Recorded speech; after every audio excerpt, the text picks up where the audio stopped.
Greetings. My name is Megla Chinsami. I'm the principal of Little Flower Primary School in Eshowe under the Umlalazi CMC and the King Kachwayo district. I have been selected as one of the primary schools within the King Kachwayo district to attend the curriculum branch planning workshop. And we have started today, which is the 19th, and it's going to end tomorrow. So it's a 2-day planning session. And from the onset, I must say the workshop has been really, really useful, really helpful. All the facilitators actually imparted knowledge and skills that we as principals and schools can use.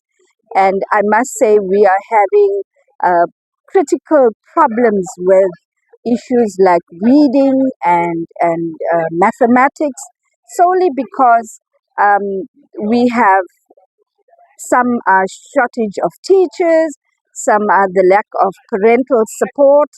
And however, at this workshop, we have grasped some new concepts, some new ideas like PLCs.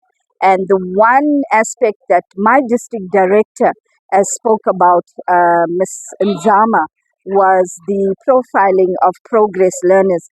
I also find that there's very limited information regarding how we as a school can handle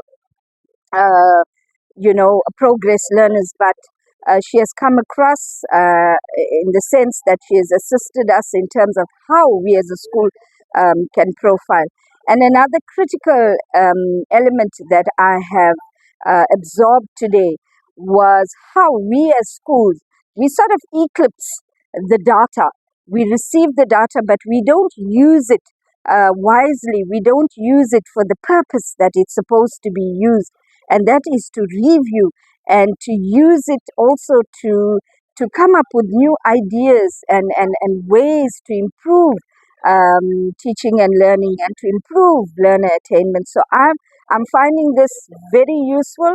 I'm quite excited to go into the commissions where we will sit and discuss and unpack within the commission other aspects that we didn't have an opportunity to communicate during this engagement. So I'm quite excited, and I want to thank the Department of Education for giving us this opportunity, for attending this planning session, which we will now take back. I will take back to my school to improve, as well as my CMC, and hopefully, the district as well. So thank you once again, Department of Education, for this opportunity.